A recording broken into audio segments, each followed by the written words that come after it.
today.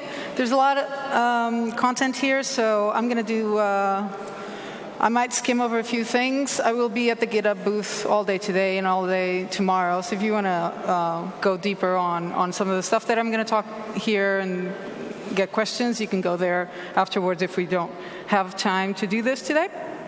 So I'm going to hit play. So my name is Andreia Gaita. I work at GitHub, and I'm the editor tools team lead. We do GitHub for Visual Studio. The little URL, those are my handles and stuff. I have a bunch of links to some of the things that I'm going to be showing today, so you can go into this website and follow along or check later. Especially the visualization website that I'm going to use to do some of the demos today. So let's get started. I'm not going to go into what is Git, because this is an advanced Git talk. I expect you all to know at least what is Git. If you don't, there's a Git book in the link that you can check. We're going to start talking about the index before we go anywhere else. And the index is where you record changes before you commit them. So there's a workspace, which is your directory, it has your code. When you do add to prepare your code for committing, it gets recorded in the index.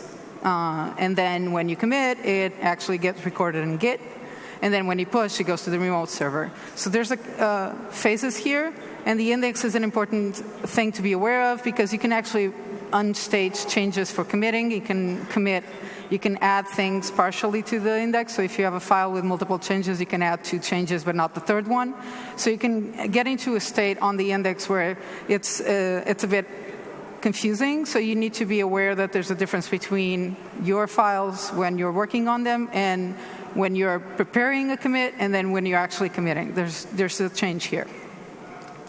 So you manipulate the index or the staging areas where there's multiple names for this thing. The staging area is, of course, where you stage changes. And these are the operations that manipulate the staging area. If you've used Git, you have probably used git add.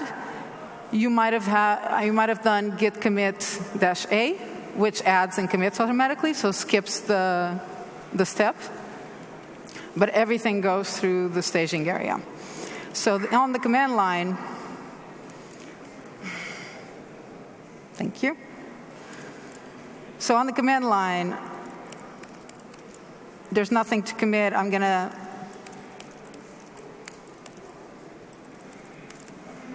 I already have a file A. Touch something. When you do git status, so I've added a file by touch. I added the file, and as soon as I add the file, it's set to be committed. It's not there yet. You can look at it by doing diff.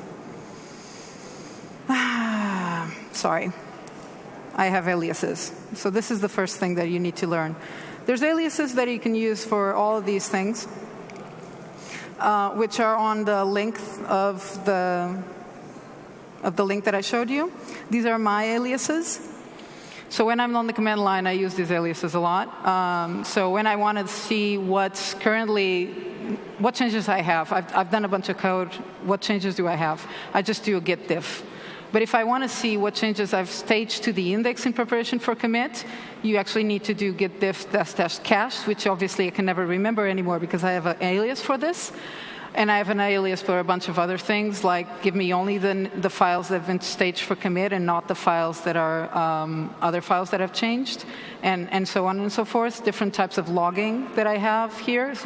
So this is linked from that URL, and the URL is on all the slides. So you can go there, and if you take this and put it in your .git config, you can play around with these things.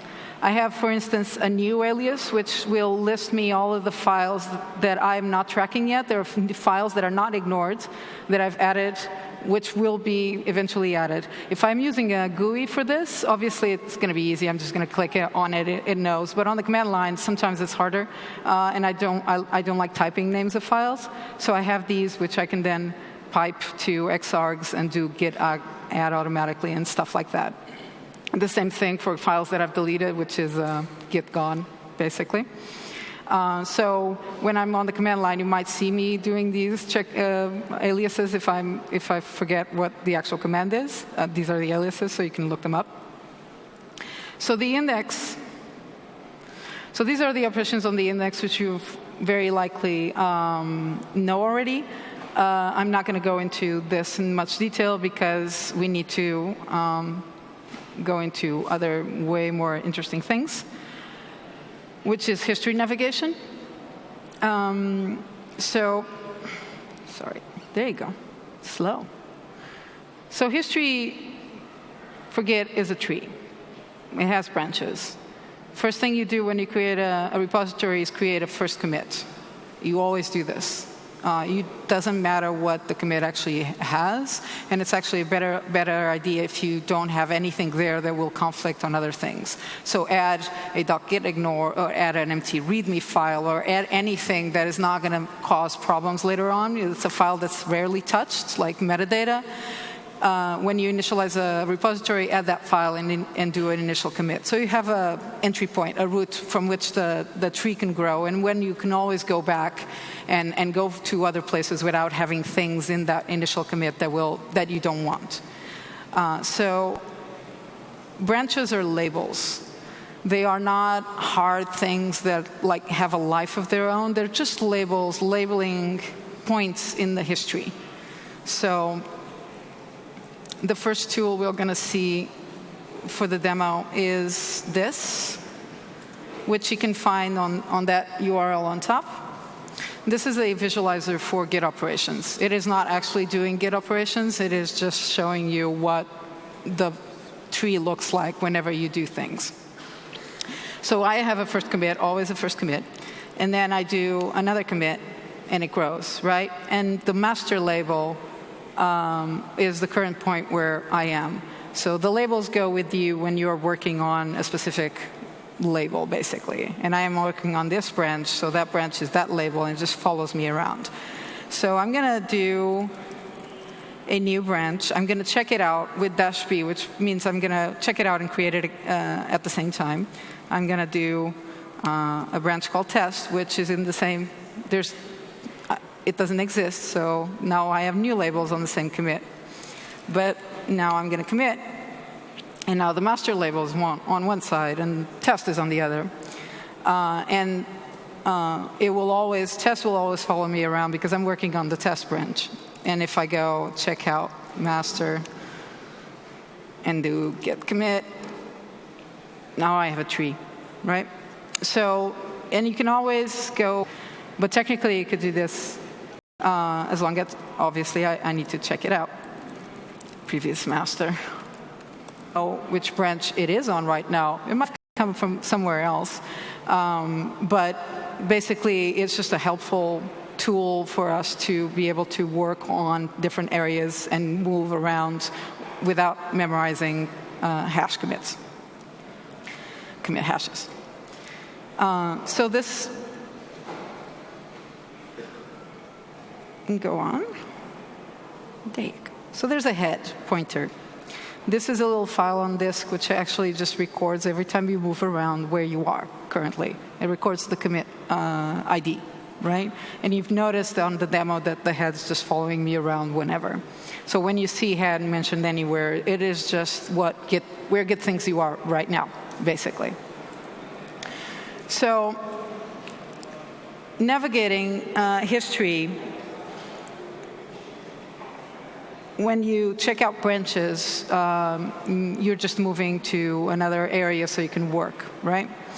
But reset is reset navigates history without changing the branch where you are, basically. So you can, when on the same branch, you're on one point, and you can go back and forth in history and remove commits from your history, reset and go anywhere, make a branch the same as another branch in terms of where it thinks it is. So these are the operations that git reset does. It basically moves the pointer around. It just moves head. it does it in one of two ways. It either resets everything on disk, so anything that you have, all of the commits that you're going back in history for, they're just gone for your view, or you do a soft reset, which is the default, where when you move back, all of the commits don't go away. All of the information that you've done, like all of the changes that you've done, are going to be on your local directory. So as you move back, you'll see more and more and more and more changes that have not been committed. So you're basically undoing commits. So we can see that. So this is not going to do a soft reset. We have to go into command line with actual files to do a soft reset.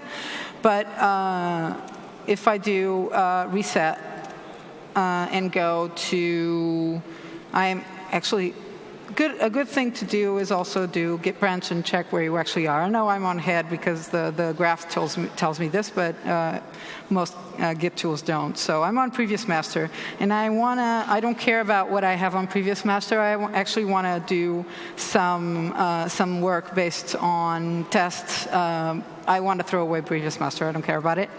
But I don't want to go and check out test and then delete the other. It's too annoying. I'm just going to make previous master the same as test. That was it. And now maybe I want to go to master. Let's check out master. Now I'm on master. Now I want to make master the same as previous master, which is also test. And reset -- hard previous master. There. Basically, everybody is now the same as everybody else. And I can go back -- hard. I can go back one. The branch that I am now is master, so only the master label changed because that's where I am. Everybody else is still there. So even though the commits that I moved back from no longer exist for master, it is still labeled for the other one. So I can totally do git checkout test, and now I'm there. So reset moves you around in the history on the current branch without changing branches. It just moves the pointer around without changing the label where you are.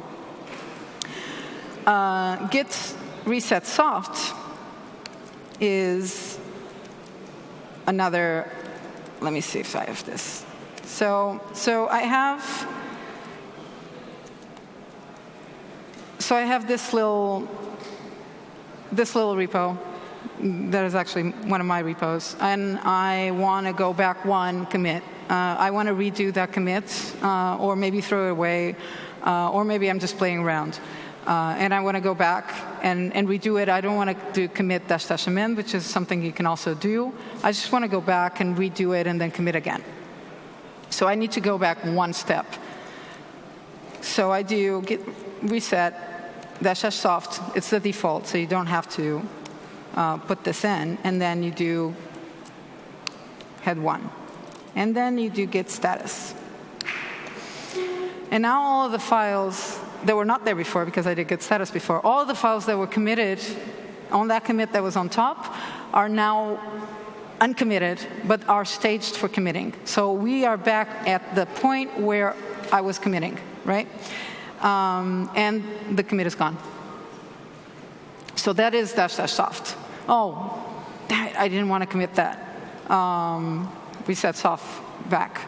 If you go back 4 or 5, 6 steps, it will just unwind every commit while leaving all of the files in your working directory. So you can redo everything. There's multiple ways of reworking history in Git. This is one of them.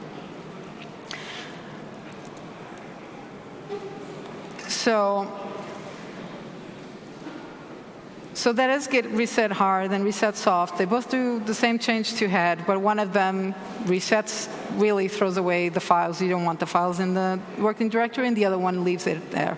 Obviously, soft is the default, because otherwise you'd shoot yourself in the foot very easily. So how am I moving around back and forth in history? These are the ways that you can specify revisions, besides just giving it a branch name. You can always give it a branch name, and the branch name knows. You can give it the commit hash, ID, which shows up whenever you do git log. You don't have to do it all. You can do it just the 9 first characters that are almost guaranteed to be unique in any repository. So you don't have enough commits to have collisions on those IDs, so you should be fine. If you have, just add a few more, copy paste. I've been using heads tilde n, where n is just basically how many steps I want to go back. And then heads tilde at curly brackets n, which is the same syntax. And when I say n, I can say any branch. You can go commit hash tilde n, and you go back to n steps from that commit. So the head is the identifier, which would be a label, branch name, or a head, or whatever, and the n is the number of steps going back. Going forward is different, because the navigation in this ways for these n commits are always going back in history. Going forward, you actually need to know which commit hash you want to go to. So you either label it with the label branch, or you use reflog, which we'll see in a minute. So this is navigation. We're still not actually doing much. We're just committing in a linear fashion and going back and forth in history and playing around with things a bit. Before we actually go to other things, let's talk about stashing for a bit, because stashing is kind of a weird thing. Stash is another tree, another hidden tree, basically a branch that is global to the entire repository. So every time you do git stash, it just saves on that branch that it has, on that basically linear tree, a commit that has the point where you did the commit. So actually, like the parent of the point where you are right now, it takes that guy, saves it. So you can know where the commit was, where that commit stash was created from. Takes all of the uncommitted things that you have on your working directory and commits them, which basically means it creates a commit of all your uncommitted work and stashes them on the side, which is for the purposes of unstashing later. So this is for when you need to quickly switch work and you're not ready to commit because there's something, you need to switch work and you are in the middle of something and you have to save your work so you can quickly switch out and do something else and then come back. On these occasions, you can quickly stash everything, go to another branch, do whatever, come back to the branch where you were, and then pop the stash, and all of your changes are there. It saves the index information, so if you've already prepared things for committing, it actually puts them back as they were, so it saves exactly the state of your working directory, things that are not staged and things that are staged. It also knows which commit you're working on, so you can actually tell stash to create a new branch and recreate everything from that point, which means that if you've stashed something a long time ago, the branch where you have no idea where those stashed things came from. They're there, but you can see them, but you don't know, you can't apply them anymore because there's conflicts, because the code has changed a lot. You can tell stash to create a new branch from the point where the stash was originally created and put the changes there. So you can actually look at them and figure out if you can reuse them. You do this with stash branch. So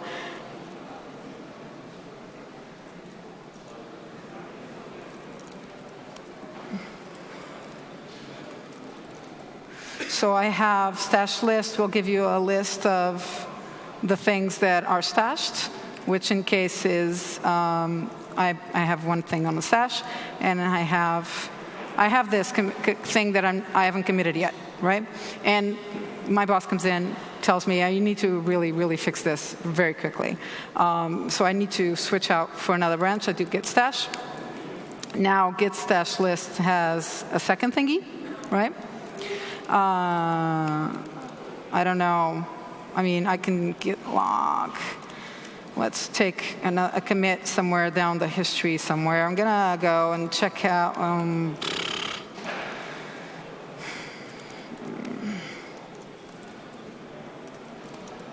going to go back in history to this point. Imagine I'm here, right? So now this branch is like 4 steps down, right? And my stash list is still here. The stash is global. I can't come back to the fix that I've stashed because it won't apply. Like this history is completely different. It's going to conflict. And I have no idea what was the original branch where I stashed from, even though it tells me. But the branch might not exist, many things. So I can do git stash, branch, original work, and then stash. And then I tell it which one. I could do 1, I could do 0, it doesn't matter. It's the one that I want, right? There, it created a new branch for me from the point where I had my changes, and it popped the changes that I had stashed back into, so I am now back where I was, basically. I am all back in a separate branch, but I am back at my original position. So this is something that you can do. Stash is always available for quick saving of things. Always save, obviously. Whenever you do a destructive operation like checking out, reset, anything, if you have local changes and you don't know what to do with them, either commit them in a separate branch or stash them somewhere. No copying over of things. Stash. Put them there, because you can always recover them later. So, rebase. Everybody's favorite. So rebase is a very simple set of steps. Okay, you have a tree. It's these 4 steps. I'm going to look at this guy, and we're going to reset this so we can go away. Reset this. Okay, so I'm going to do new branch. Commit, and git commit, git checkout master. Going to go back. I'm going to create a little other branch.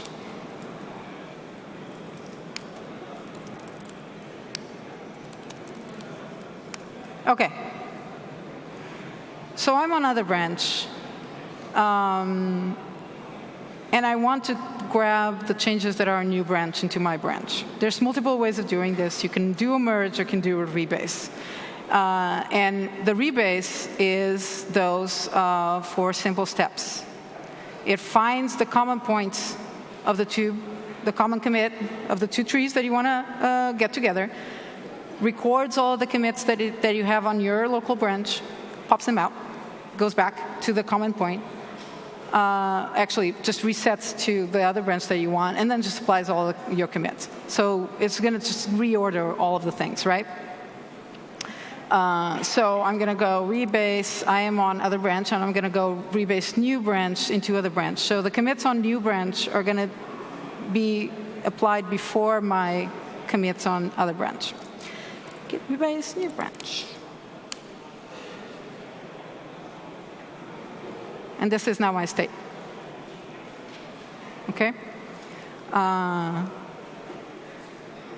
Goes back to the common, saves the list of all the commits that you have locally on your local branch, resets to the branch that you want to be at, and then applies all your commits on top. This is what it's doing. So, which means that all of the commits that you have, the ones on your branch, are going to have new IDs. You can see the ones with the little ant lines have IDs, and these 2 have different IDs. They are exactly the same content, but applied on top of a new history. So there actually the diffs might be different because the files may be different, the ones that you pulled in. But basically, they're the same commits. They have the same commit message, the same author, everything. They're just applied on top of a different tree. This is rebase. With rebase, what you can do is you can actually use this method because it's just going and applying one by one. You can actually tell it to reorder commits. So you can tell Rebase, look, please rebase interactively, rebase-i, rebase-i from 2 commits ago. So it will pop up whatever Notepad, Taskpad editor that you have configured on Git, and it will give you the list of all the commits that you selected. And you can tell it what you want to do with them. Do you want to throw them away? Do you want to reorder, which is literally just reordering the things on the editor? Do you want to amend them so it stops when the rebase when it gets to that commit and lets you do whatever changes that you want and then continues? Do you want to edit the commit message? Do you want to do whatever? So we can prettify your history, which is what most people do.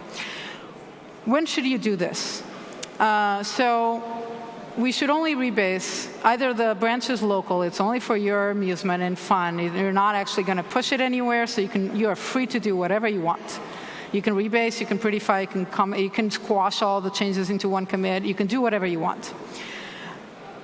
If you're working with someone else, as soon as you do this, as you saw, all of the commits that you have touched on your rebase are going to be recreated. So all the commit hashes are going to be different.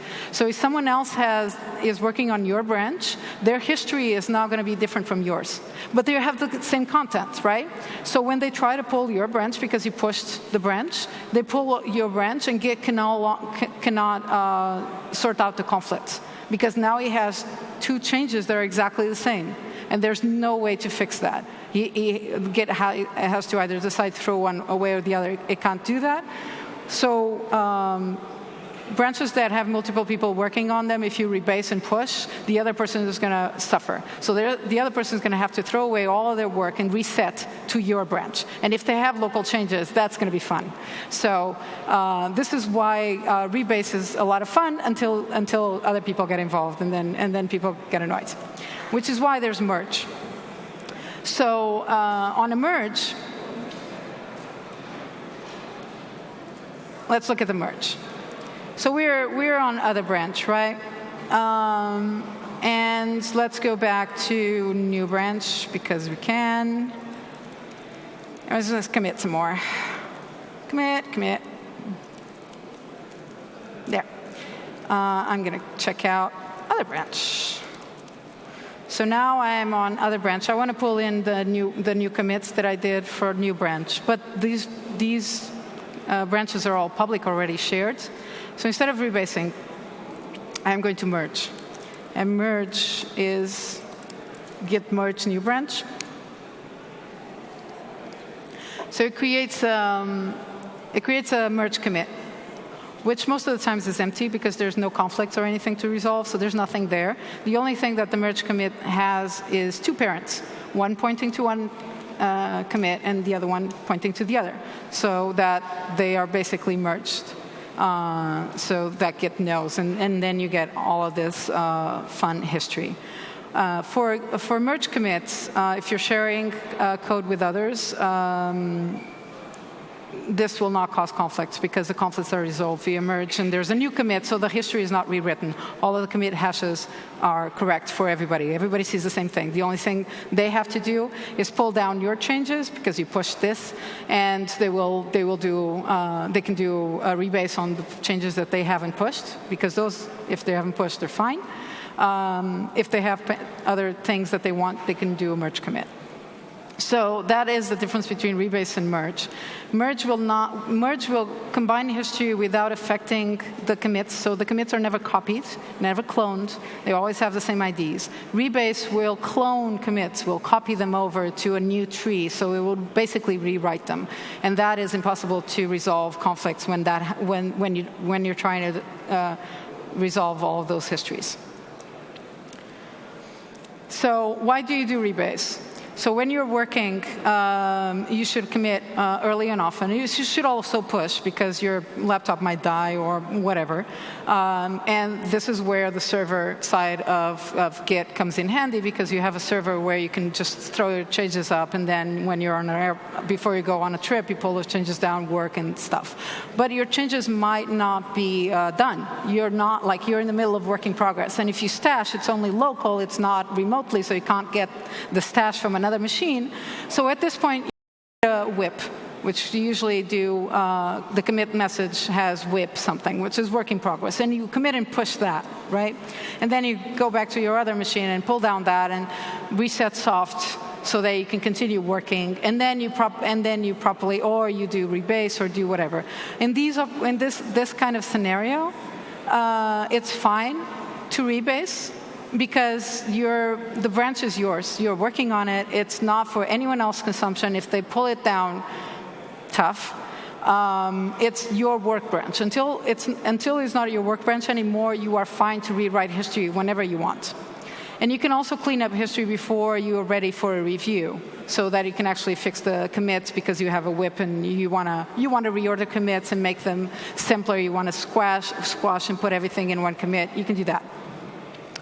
Why do you merge instead of commit? Because people hate the merge commits that show up all over the place and make history annoying. So at the point when you have a pull request open and you've requested reviews, you might have a pull request open, but you're not requesting reviews on that one yet, and you're just saving information for later. It depends on your process for reviews. As soon as you are reviewing code with other people, they will have pulled down the branch locally. So they have a copy now.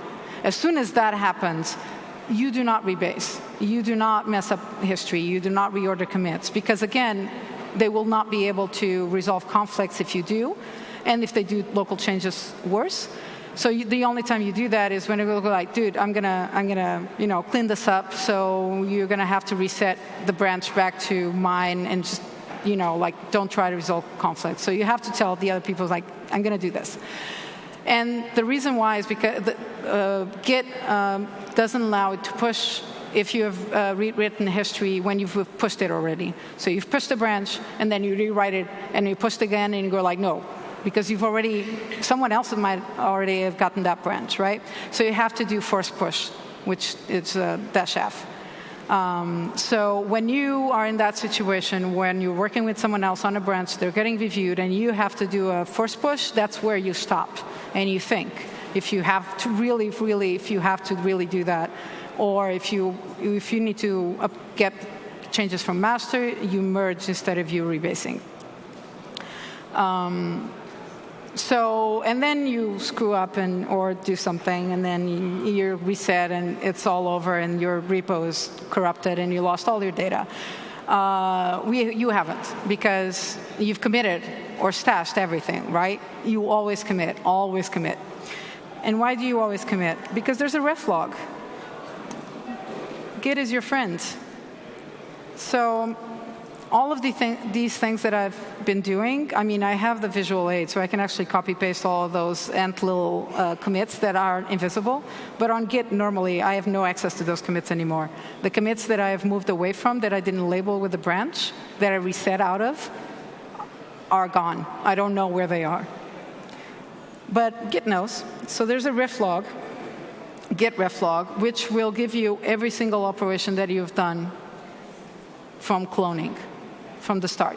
You committed, there's an entry there. You rebased, you merged, you pushed, you pulled, you fetched. Everything is in there. So even if the commit is dead and gone, and you don't know where it is, it's going to be there.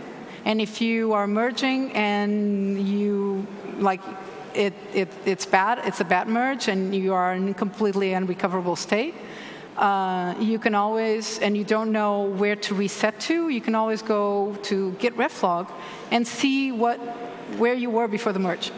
So in this case, there's a merge here. It was the last operation that I did.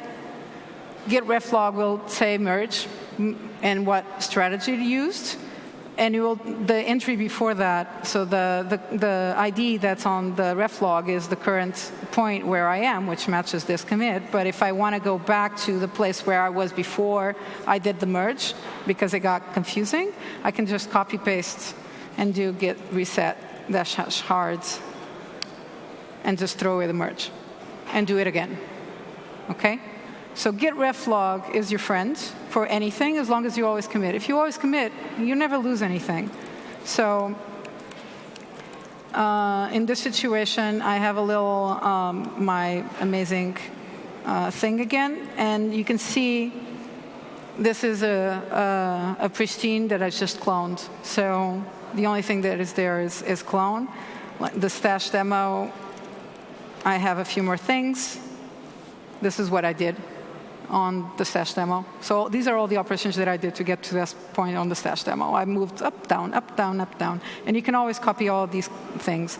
As long as the Git hasn't garbage collected all of the unreachable commits, which it rarely does unless the repo gets to a certain size or you run the garbage collector, these things will be there. So if you lost anything or you have no idea what happened, some tool that you used did a pull and have no idea, reflog, go back to the previous state and do it by hand or figure out what happened. So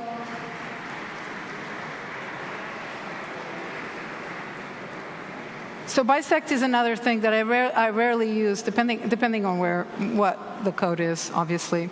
If you've never used this, bisect is basically an automated reset where you tell it to, you're in a point, and you say git bisect bad, because the point where you are is a known bad state. You know some part of the code is crashing, but you don't know when the bug was introduced in the history, right? So you have to figure out which commit actually broke it. And there's 100 commits. You're not going to go, and some of them don't compile, but it's the price to pay. So you're not going to go every commit, go back in history 100 times, compile and test, compile and test. That takes a while. And 100 commits is nice, but when you have 1,000 commits, it's even worse. So what git bisect does is you say, this is a known bad state, this commit is bad, and this commit is good. So you go back however many commits, you just try randomly. You know pretty much that the last time you released, it was good, and now it's broken, and you don't know what happened. You tell it, git bisect good, that point it was good, and it would automatically reset to the middle. So it will do a binary search, and it will automatically reset to the middle point of the range that you gave it. And then you build and compile and see if it's good. And then if it's good, you tell it git bisect good, and it goes forward and tries again, goes to the middle of that range. And you just tell it good, bad, good, bad, good, bad, good, bad, until you get there. That's git bisect. It just goes around doing this. It does this in a detached head, so when you're done, it will go back to where you were. So you don't lose anything. It's just moving around the history so you can compile and retry things. Large files. So I know a lot of you commit binaries and jars and DLLs and executables and artifacts to Git because it's way easier than just build. You just want to give someone a binary, which is fine. I don't judge. But Git cannot handle binary files properly because there's no way to diff them. So every time you commit a binary file, it's going to put the binary file back there. If it's a binary file that's 1 meg, every time you commit that binary file, there's another meg in there.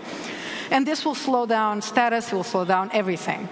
It's junk, garbage, which is nice when you want to go back in history and the binary files that are there, but most of the times that's rare, and you're accumulating a lot of data that is not diffable. You can't do anything. So what do? You're kind of stuck until recently. So now there's Git LFS, which is large file support. So when you initialize your repository, you can do Git LFS install. And it will do some magic, get some hooks going on there. And then you tell it to track the type of files that you want.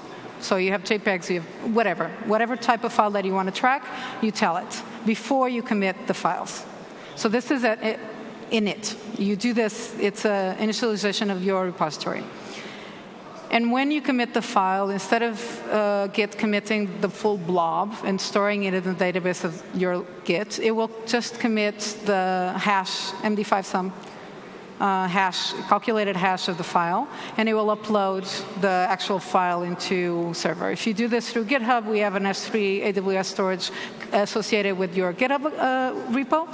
So you can just store the binaries there, which means the binaries are not going to be stalling your local repository, but they're always available. You can pull them down. And as soon as you set up tracking, all of the files that match the filters will automatically be tracked. So as long as you do this before, you're fine. If you do this afterwards, you need to do something called branch filtering to fix it, which I will talk in a minute. Actually, I can talk now. So now you go like, yay, GitLFS, it's amazing. I want to use this, but I have a ton of files already.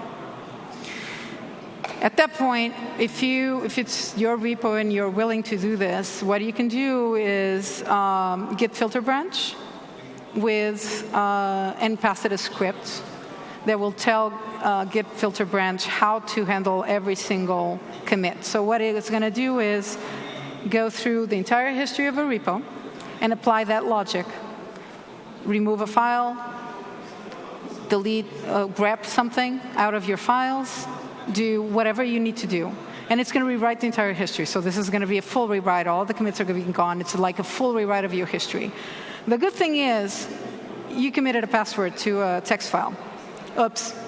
You shouldn't do that. You want to take it out, but you can delete it out of the code, but it's in the history already, right? So now you'd have to go back in history and remove all of the, how do you do that? This is where filter branch comes in. You can tell it to, you can pass it a regex, you can rewrite files, you can do whatever.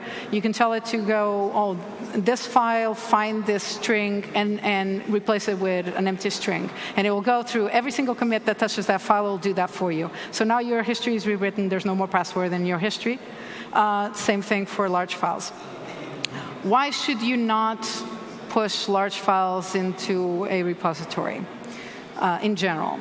You should only push large files if your support libraries that you are not compiling yourself. Things that you need for your project to work but are updated like not that often. Or if you need images or other things, like things that your application actually needs, like images, icons, all of these things that are binary, those go in. Compiled artifacts, DLLs, executables, everything, those only go in if they're support files that you don't build yourself, but you want to make sure that you don't lose them. So those go in. Everything else, things that are your compiler is actually compiling and producing, those should never go into the repository. Because if you're putting them, if you're committing them, you commit and you push. And then you get home and you build. And then you pull. Every single file that you've just built is going to conflict with every single file that is on the server, because diff kit cannot handle binary file diffing, right? So now you have to go, no, I don't want this one. No, I want this one. This is not a good way to work.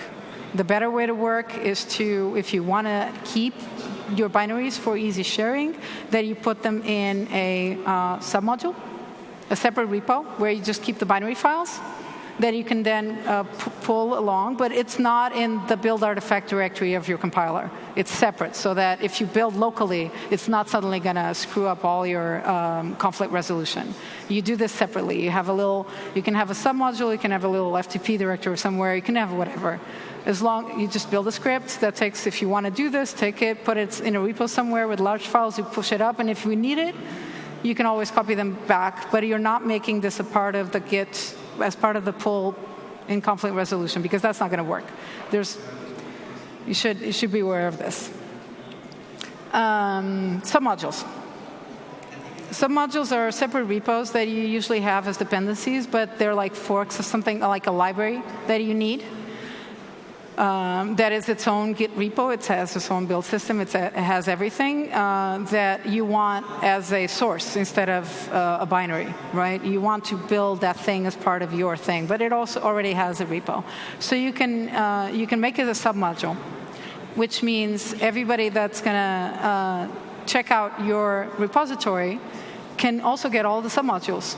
And as long as you do submodule updates, then when you do a build, all of those submodules, but they have independent histories, right? So I am pretty much out of time. There's a lot of stuff to cover, obviously. So we can do a QA now and ask me questions, and I'm going to be at the GitHub booth. So if you want to go in deep into any of this stuff, just poke me there after the talk. But now it's question time. So questions? Oh, thank you.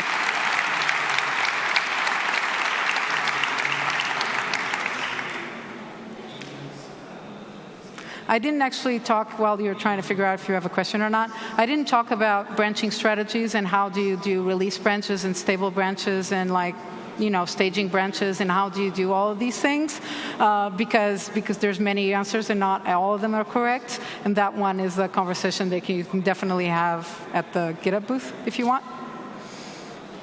Oh my God, no questions? Yes.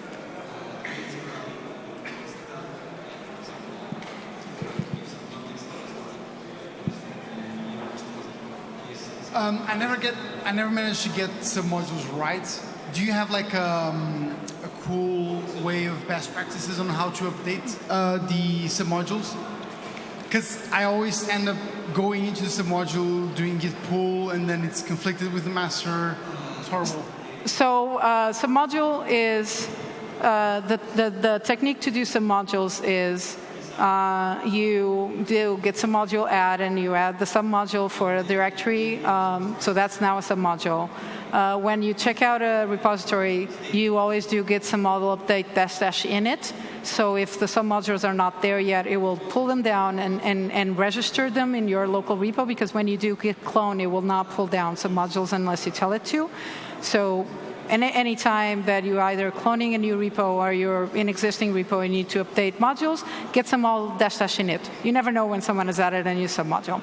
And then the strategy for submodules is you always you only update the submodule, so it has a little tracking ID.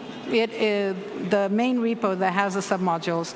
It knows is tracking. It says I am on this commit ID, right? No matter what happens, I am on this guy.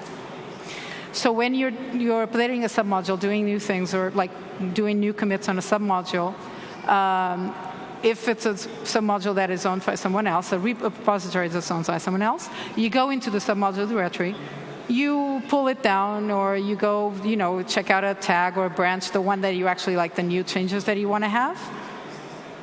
And you make sure that those changes exist. If you're doing a fork or something and you have your own little fork of that submodule and you're pulling down changes from someone else, you push those changes into your fork and make sure that the submodule, where it is, exists somewhere in the cloud, basically. And then you go into your master repo that is using that submodule, and then you commit the new ID that is now tracking, to make sure that when someone else pulls the repository, that ID actually exists. Because if you forget to push whatever thing you have on the submodule, and you just push, the local changes are there, so the master repository is going to see them, and then you push, commit, and push, and someone else is going to clone pull down the changes, the submodule doesn't actually have those changes in the server. So on submodules, if you need to touch a submodule, you do everything for the submodule. The submodule is independent. You have to consider the thing as independent. It is pushed, exists on a server. Okay, now I'm going to bump. I usually always bump the submodule commit as a separate action. It's everything is done. Everybody sees the submodule. Okay, bump the submodule commit. So that's the strategy for submodules. If you do this, you won't have that many problems. Just treat the submodule as an independent repository that has to be coherent on its own. Anyone?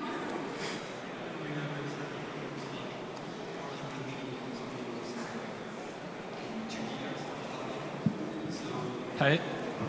So you mentioned trying to avoid forced pushes and rebases during pull requests. That's something I agree with, but mostly failed to do. I think it's because on many pull requests you end up doing lots of iterations of code review and quality assurance and so on, and then you go back and forth, and then master gets updated, so you have to get latest changes. So I end up finding it pretty difficult to keep the branch updated and to keep on with latest feedback without rebasing or without introducing lots of small commits with things like fix typo or revert last fix, right, or merge with master. So my question is, how do you handle those cases?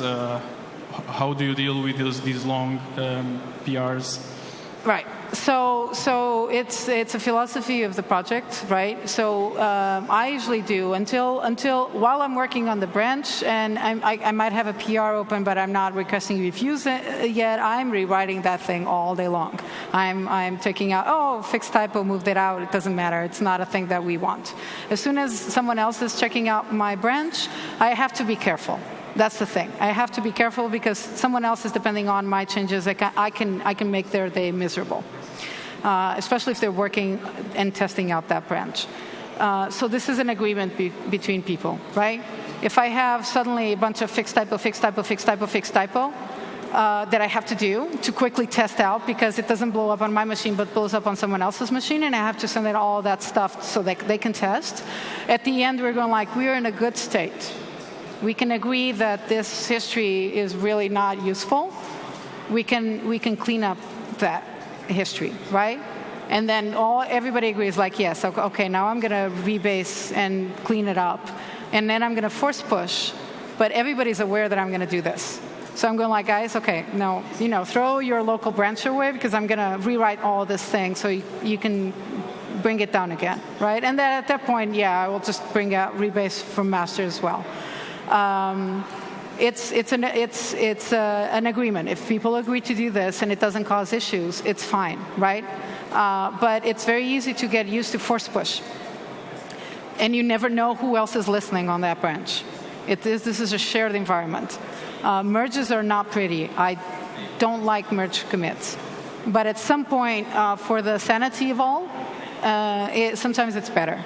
So it's being aware of who is using your branch and what history is important and what history is not, basically. Sometimes you throw away too much history and you go, this is not interesting. And then you throw away the explanation of why something was changed, right? So that history is important. Sometimes, it's verbose, but it's required. Fixed typo, probably not. But sometimes I leave them in because, look, I fixed a bunch of typos there. It's probably asleep.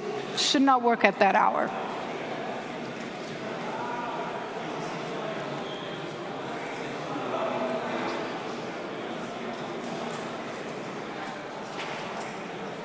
No other questions? Okay, I guess we all go have cake now. Is there cake? There's no cake? The cake is a lie. Okay.